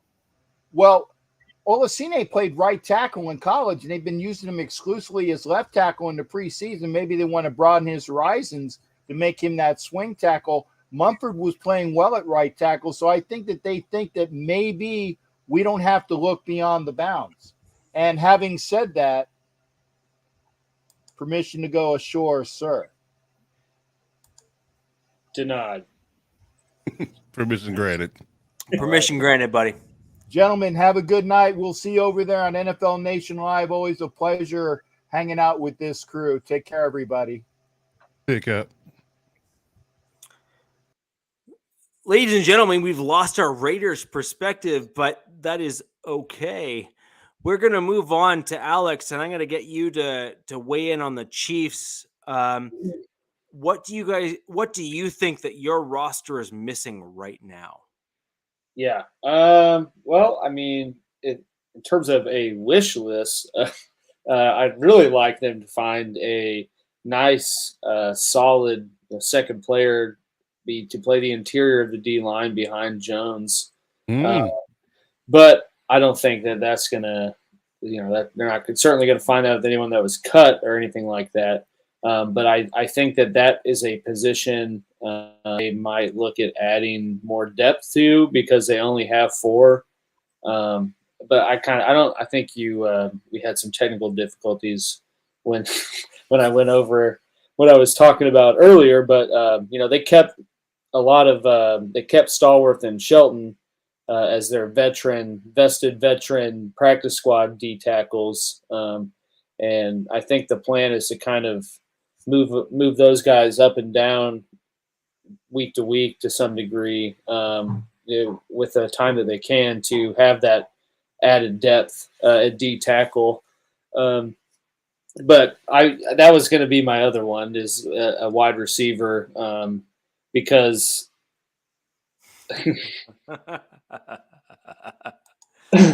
That's a good one. That's absolutely wrong. That's a good one. I like G.A. Patriot already. He just got here. I like him already. But wide receiver would be my other one to maybe add based off of who was cut or who's out there. I think with the guy in Tampa Bay, Tyler Johnson. He got released, and I always thought he was a solid passing option, and I think that they might need from the fact that they kept only 5, and although one of Jody Fortson is a kind of a hybrid tight end and wide receiver played before, so I think they're planning to use him kind of as both. But those would be the 2 that I think if the cards fell right and someone's out there, those are the 2 position groups that they are looking for to have a little more depth and maybe a little more experience depth than what's currently on the 53. But yeah, no. I just want to bring up this. I just want to bring up this comment. Warrior for Christ. I thank you for joining the show. Please keep those questions and comments coming. I really appreciate you joining us. We do our best to keep this as close to as family friendly as possible, including with our Ace Ventura references that have occurred in multiple shows. We really do. Until we really Cap do goes attempt off the rails, we're pretty safe. Yeah, we are relatively safe. We do our best. So Alex, back over to you. So the gaps there, I think, are what our fans are really looking at in terms of, is it wide receiver? Is it inside linebacker? Is it filling in the safety gap with your various losses in the offseason? What do you think? In terms of where they have like a large disparity from the top to the bottom? Well, I agree. I actually agree with your gap, and I can't put my arms wide enough between Chris Jones and who's behind him. Yeah. Nandi. Yeah, I think that even the Rams would agree that if Aaron Donald were to go down with an injury, they would have an equal gap between the guy behind him. I don't know. That kid Greg Gaines is pretty good. Greg Gaines is pretty good, actually. He is nowhere near Aaron Donald. Oh, no, I'm not saying that. I'm not saying that. I mean, if the Rams lose Aaron Donald, they're probably better off with the people they have behind them.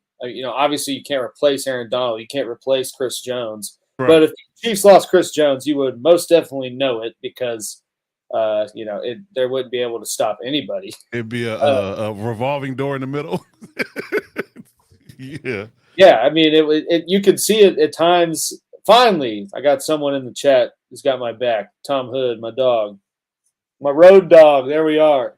But you could see it at times when Chris Jones was injured or out of games. The drastic change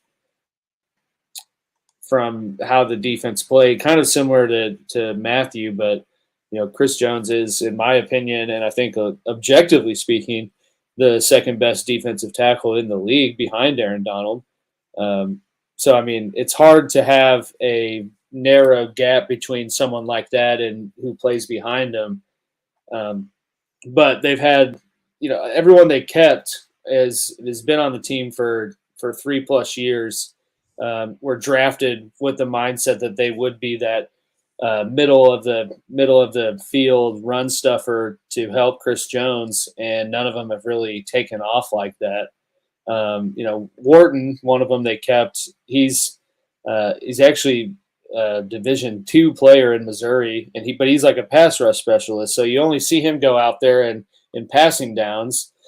Sanders, the other one, is kind of a smaller sized FCS player who's always been injured. And then you have Nandi, who's been on the team 3-4 years out of Florida State and is never really. He's had the second role because there's been nobody else. So he's never really gotten to his ceiling or made any sort of significant progressions behind playing in the middle of the line. So I think you saw them want to at least have more competition at that going into camp. I mean, they had 8 defensive tackles during preseason. I mentioned Taylor Stallworth and Danny Shelton, are staying on the practice squad as those veterans. So that they still want to keep that sort of flowing. Yeah. Okay. I would have thought with GA Patriot that they were a Patriot fan, but just a really big no fan, I guess. Well, I mean, his avatar is an American flag, so it's probably just a Patriot as in U.S. Patriot, as opposed to Patriots as in. I was about to give some real savage Mac Jones comments, but then here we are. Never mind. So I guess do you know who I actually think would be pretty good behind as a better option is a guy that Captain was bringing up and I brought up is Kyle Pecco. Yeah. I actually think Pecco would be a great addition to the Chiefs. And yet Andy Reid hasn't even knocked on the door to say, hey, bring him in.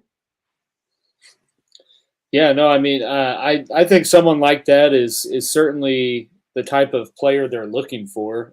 That's why they brought in, that's why they brought in Danny Shelton. I mean, that guy weighed every bit of 360 pounds. It was we're just going to have this guy here to absorb triple teams and just stuff the line of scrimmage. But, he, I think, was signed on late. So, he probably, being the size he is, didn't really get up to speed, which is why he's probably on the practice squad outside one of these other guys. But that is the type of player that I think they know they need, and that I think they need is that big body dude that's not particularly known for pass rushing, but more so known for just eating blockers. And that would help the line just in general, and also just give you another option, I guess, or another player out there that is going to be able to do that role efficiently. Right. And Mike, with regards to your comments there, I've always been a huge Saubert fan since he came to the Broncos. And Pecco, when I saw him on the Broncos, was really destined to make the 53, except I firmly believe that the Broncos, and more importantly, John Elway, impacted his ability to make the 53. And that really hindered his career because he had a GM that didn't really believe in defensive line depth and kind of the QB and the gritty style players. And most NFL teams are largely comprised of grit and strength at the NFL level. And Peko and Saubert are really the epitome of those style of players. And you need those guys. Now, are they going to be the splash players like, your Tyreek Hills or your speed dudes? No. Are they going to be your Von Millers of the NFL? No. But every NFL team has like 50% of the roster made up of guys just like those. Just beef. Just beef. They're literally there. Pure American Samoan beef. Exactly, 100%. And that's really important. So you really, really need those gritty style players. I came from a rugby background here in Canada because for whatever reason, we don't believe in football, even though my family pedigree is CFL football at the pro level. But we don't believe in, the NFL. The NFL has kind of gone away from the grit. And yet when you actually look at the NFL teams, the bulk of the roster is grit still. But the media and the way that the NFL, PR has gone, they are hyping up the quarterbacks and the wide receivers and the splash players. But those are, 5 or 6 players, maybe 10 players out of 53. So the remainder of the 53 are all still the grit and the beef dudes. And so we need to give credit where credit's due. I mean, I'm 6'2" and 245 pounds, and I come from a CFL family, multi-generation. Who's your squad? Who believes in hitting people at full speed with minimal pads. And pain is a weakness that we can ill afford, is our family motto. It's a weakness that leaves the body. Yeah, exactly. So I just think it's really, really important that we look at the NFL and contact sports through the lens that it deserves. Coach Defense, I think, would agree with a lot of my comments because a lot of defensive players have a very similar mindset. Who's your CFL squad? I need to know, along with some of our viewers. My family has been directly tied to the Ticats. Okay, there we go. So that's your squad. So I would say that would be my squad. And it's like Saskatchewan. Saskatchewan. No. There you go. Oh my God.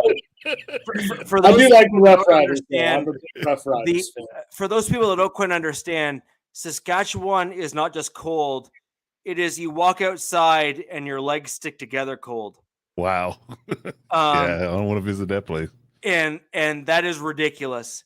My family is from the very north part of Ontario, which is just as cold as Saskatchewan. We're just a little bit more sane. My family moved further south because we looked at that temperature and said, hell no. And so we moved further south. So with regards to football, I'm going to take over from the Broncos perspective here. And then Coach, I'm going to throw over to you for the Chargers side of the same coin, which is, I thought we did a pretty good job overall of addressing some of our weaknesses.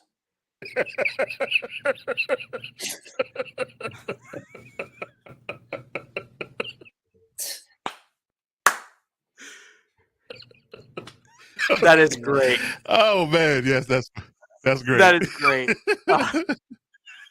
Oh man. I assume you mean only in the wintertime. Right, exactly. It's about 90 degrees Fahrenheit here right now. And I'm Canadian, but I deal with so many Americans that I have to be able to do the conversion very quickly in my head. Mm. But the point well taken.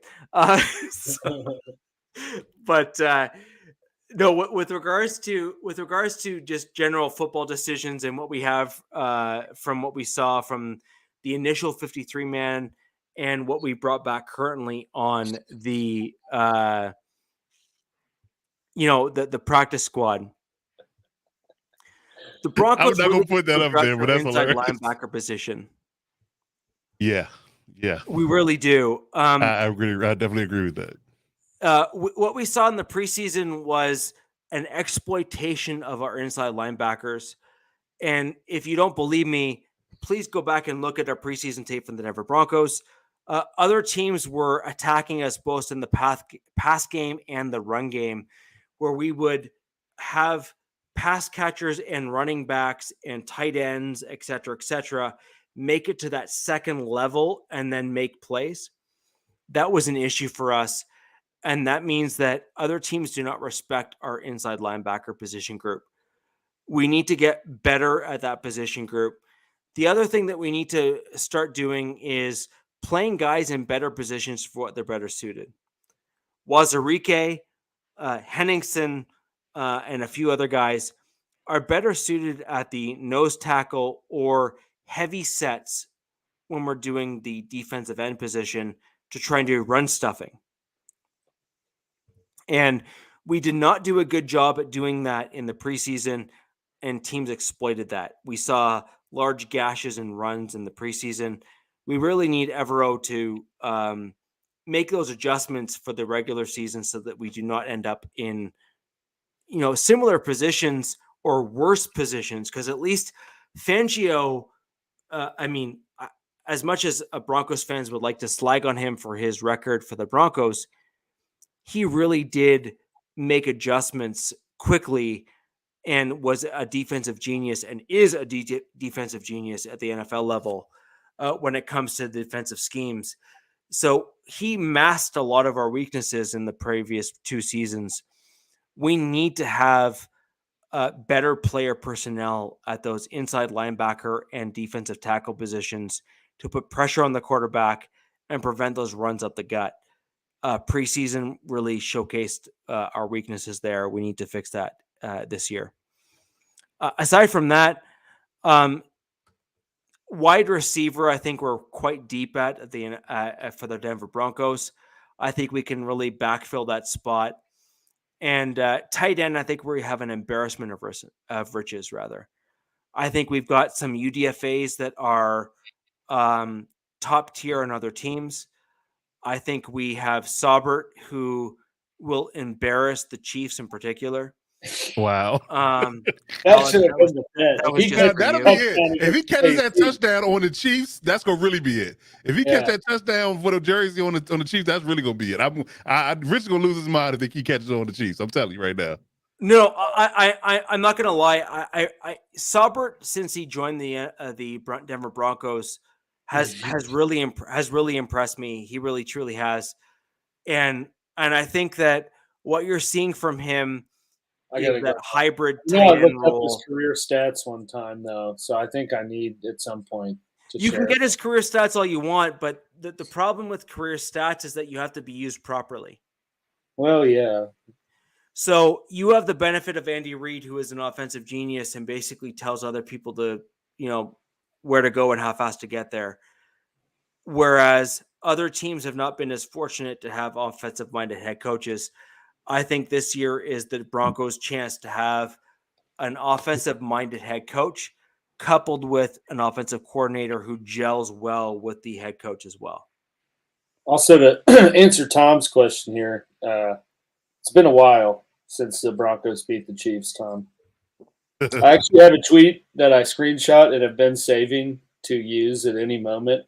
And it's things that didn't exist the last time the Broncos beat the Chiefs. You want to know what some of them are? We got TikTok, Stranger Things, White Claws, the iPhone 7, Disney Plus, any of Tom Holland's Spider-Mans, Fortnite, or any of the Star Wars sequel trilogy. None of those things existed the last time the Broncos beat Kansas City. Oh, Fortnite existed before the Broncos beat the Chiefs. I don't know. That just shows your lack of depth of Tom human said history. The internet. Yeah. And Mr. Givens, Google is a thing. Oh well. Yeah. GS, whatever it is. But either way, I truly believe, from what I've seen from Saubert, that he is that blend of a tight end that every team really wants. He can block, he can pass catch, he can kind of do all the gritty things that you want from a tight end.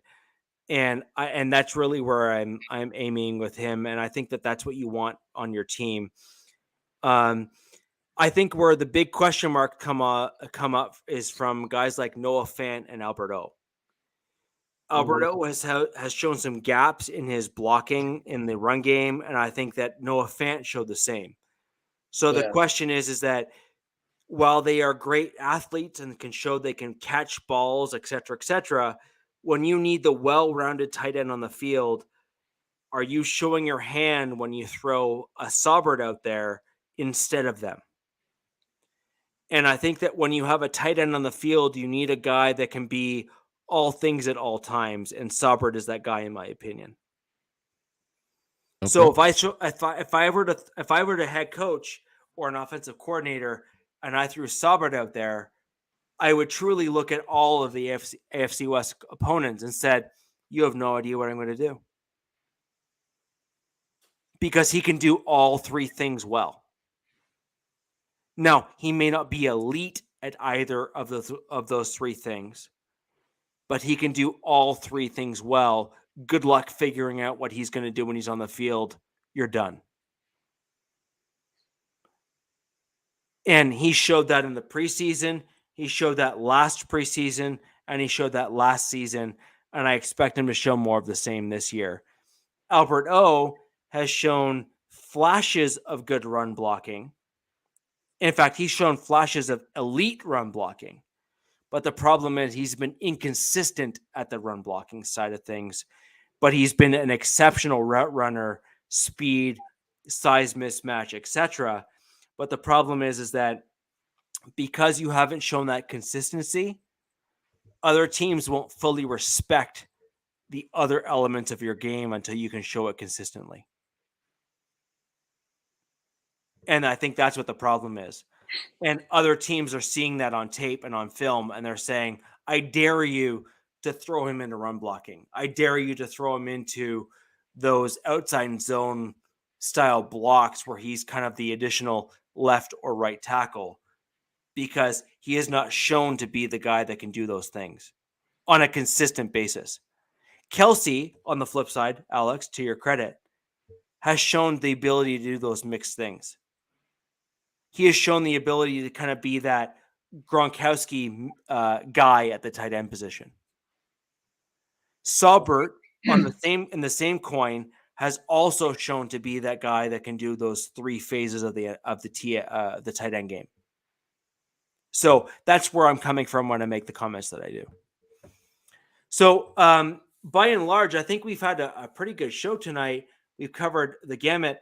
But before we go, I want to hear from you, Coach. Where do you think the Chargers need to improve in their 53? I would say, well, clearly a running back. We can say that with 4 running backs on the roster. I'm still shaking my head on more than that. But again, maybe Lombardi has something up his sleeve that we haven't seen as far as the run game is concerned. But I would say for sure, I would think that I would say wide receiver. I'm still on the wide receiver bandwagon. Wide receiver, quick returner. That vein. Yeah, that vein. You could always load up on more wide receivers, you know. I mean, you know, I was really hoping Darius Slayton would get cut from New York. Oh, from the Giants, yeah. So yeah, I got a guy like a Michael Bandy who is a kick returner and a wide receiver. You know, he can be used in multiple facets. I think that's the main position I think of need we would have, because that's probably the thinnest position we have from a roster perspective. And of course, I don't like my backup quarterbacks, but yet again, I'm just praying that Justin never get hurt. You know, he gets a hang nail. It's a whole different ball game when it comes to the Chargers. But yeah, outside of that, you know, I think we're pretty solid. We're really deep at corner. We're 2 deep at safety. We're 6 deep at linebacker. We're 6 deep at D line. We're not. You say a linebacker. There's multiple positions. Excuse me. I'm sorry. Inside linebacker, we're 6 deep, and we're 4 deep at outside linebacker. Okay. All right. And then we're 9 deep at O-line, 4 deep at running back, 3 deep at quarterback. So we got 1 fullback in Xander Horvath. They said it's time. It's the Xander. We're now entering the Xander zone. That's what my guys on Twitter says. We're entering the Xander zone now. We'll see. Yeah, so it's more the coach. Yeah, okay. Does he have the raspy voice? Who? Xander. Oh, I don't know. I actually heard him talk. I actually never heard him talk, so I'm not sure. Because I am Groot. Then you have not entered the Xander zone. Well, yeah, we'll see. We'll see. But yeah, I mean, outside of that, I think we're pretty solid. Yeah, Bloodbath Horvath. That's it. Bloodbath Horvath. But yeah, outside of that, I think just another receiver. Because it is a passing league. And if you take one nick to one receiver for a couple of weeks, you're definitely up against if you want to do certain things on offense. So I would say that's probably the only thing. So, Coach, I'm going to kick you off on G.A. Patrick's question here. This is a really interesting one. This has been brought up on several of our shows. Mm-hmm. I don't mean like one or two. I mean probably like 5 or 6. Yeah, it might have been like every show in the last month or two, right? Yeah. Right. Yeah. And so, I haven't done the math. Me neither. But I don't think it's. I honestly, truly don't think it's possible. I've never seen it becoming close to being possible.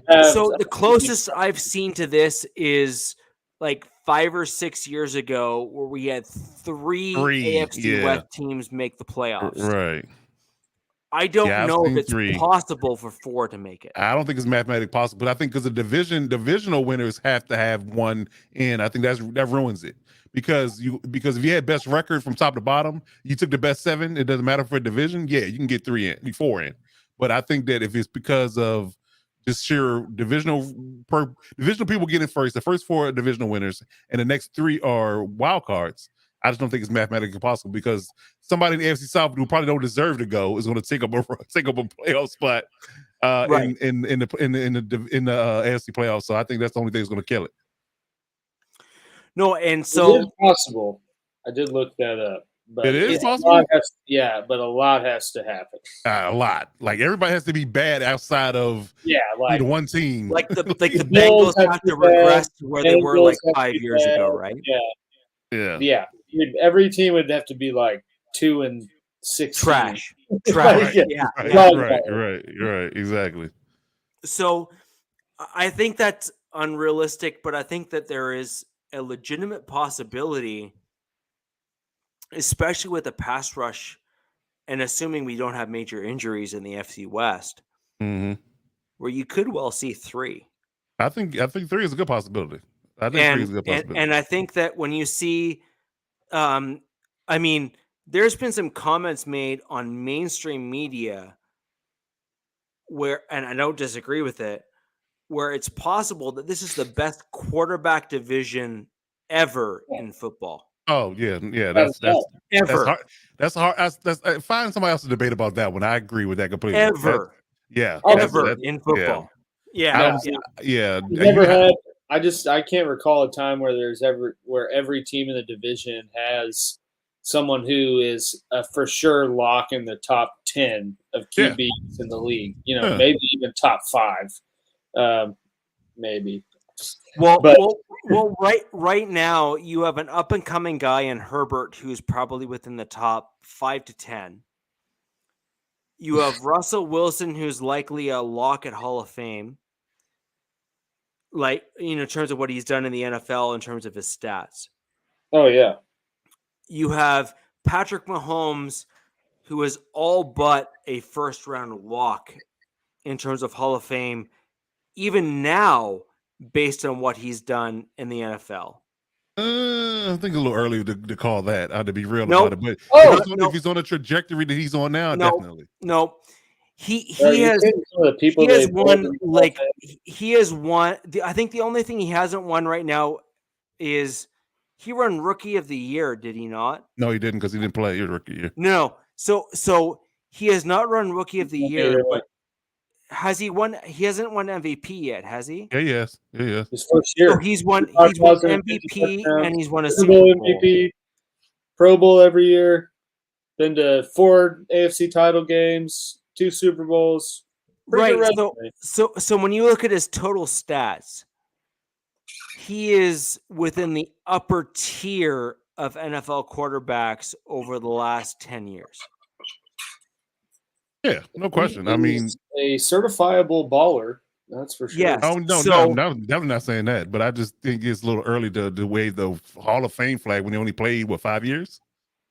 Hey, 6. well, 6? this is Nah. 2017 was his first year starting. Yeah, so 5 years. 5 years, yeah. 2022. 5 years 2018. starting, 6 years in the league.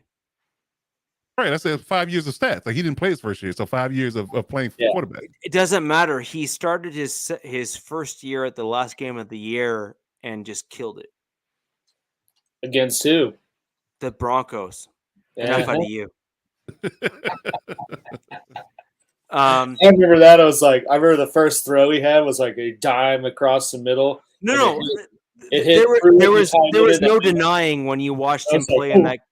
No, there was no denying when you saw him play in that game that he was a special talent. Yeah.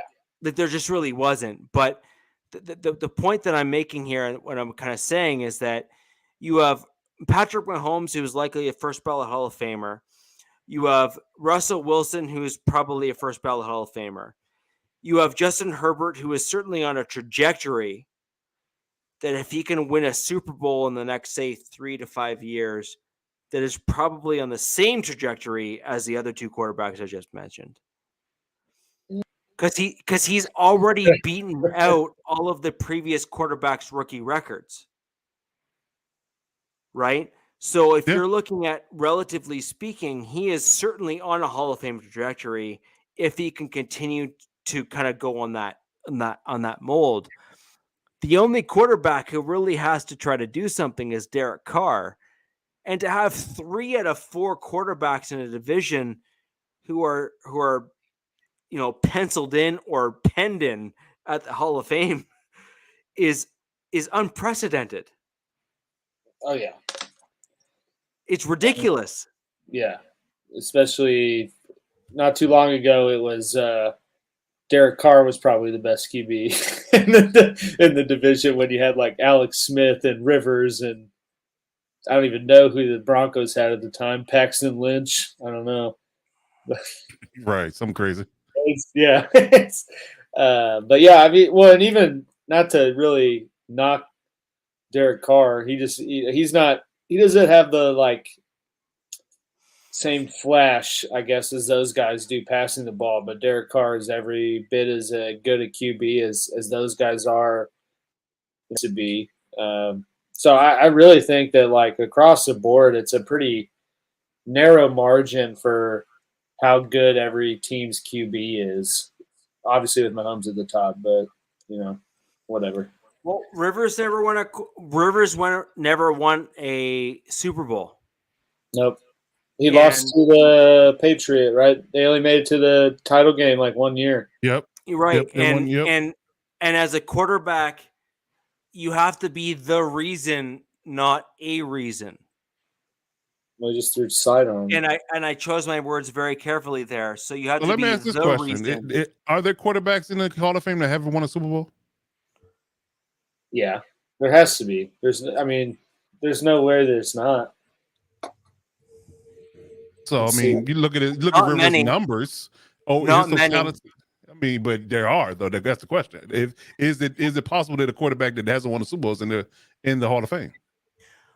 Marino, I think, is in the Hall of Fame, but he is.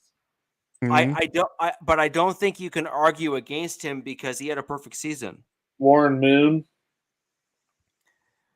No, but Marino, but Moon and Marino, you could look back and say you can't mention their era without them. Well, yeah, but I'm not sure you could mention Phillip Rivers' era without him being mentioned. I mean, unless you want to start including bolo ties. Bolo ties. Okay. But Coach, even as a Chargers fan, you have to admit when you look at that era, it was Jim Kelly's in there, and Ben Roethlisberger. It was Ben Roethlisberger, Tom Brady, Peyton Manning, Aaron Rodgers, right? Like if you're going to truly be objective about that era of football, when Philip Rivers was in the Yeah, NFL. there were a plethora of good quarterbacks when Eli Manning. No, but I mean, Eli Manning is at the bottom of that group, right? Yeah. And he won 2 Super Bowls. But if you're looking at the top echelon of that group of quarterbacks, Tom Brady, you have Peyton Manning, who cannot go without being mentioned. Even Drew Brees would be another guy that you'd have to bring into the conversation. And then you have the other guys I just mentioned. Like Rivers is way down that list. He'll probably like Ben Roethlisberger would have to be mentioned ahead of Rivers. Yeah, he has to be. So does he like that? I'm just. Well, I mean, yeah, they both got 2 Super Bowls. I mean, that's the difference maker. You do. I guess. Right, and I'm not saying that I don't think that Rivers has a claim. I'm saying that you have to look at the overall circumstances. And Rivers was never the reason. He was never the reason why you won, and he was never the reason why you lost. I wouldn't say that. No, I don't want to nitpick and drag this on. I'm just saying that I think Philip Rivers gets a lot of disrespect that's unwarranted. I'll leave it at that. I agree with that as well. But the point is that when you look at the other quarterbacks that he went up against or he would be compared against, they have better stats than he did. And whether or not you and then the question is, do you factor Super Bowl wins in as team statistics or individual statistics? Well, the problem with the quarterback position is, the team wins, it's going to be viewed as a quarterback win. That's the position that the team success is most, most commonly assessed of the play or not. Right. So that's just kind of the nature of the beast of playing QB. I'm trying to see where. Well, yeah. Right. But either way, we are getting near to the back end of the show here, guys. We're going to have some really interesting stuff to talk about next week in terms of where our practice squads end up, how our teams end up, what we look like, what we think we're going to do next week, week 1's predictions, all that kind of stuff. We're going to have some super, super interesting things to talk about next week. We'd like for everyone to join us next week to talk about what you think, why you'd like to see some changes, who you'd like to see gone, who you'd like to see to stay, etc. But I think what we need to do here is we're going to end the show now. We'd like to thank all of you for joining us tonight. And if you have any other questions, down below in the chat of the video, ask us those questions. Make sure we get those things answered for you next week. And more importantly, we're about to get into the regular season. And let's be honest, we're going to become somewhat less friendly as the season becomes, as the season comes on. As anticipated. And that should be anticipated for all of us. And everyone, if you would like to join us for next week, please come back to the Wild Wild West podcast. We will have all of the AFC West news for you. And until next week, the West Side is the best side. See you next week.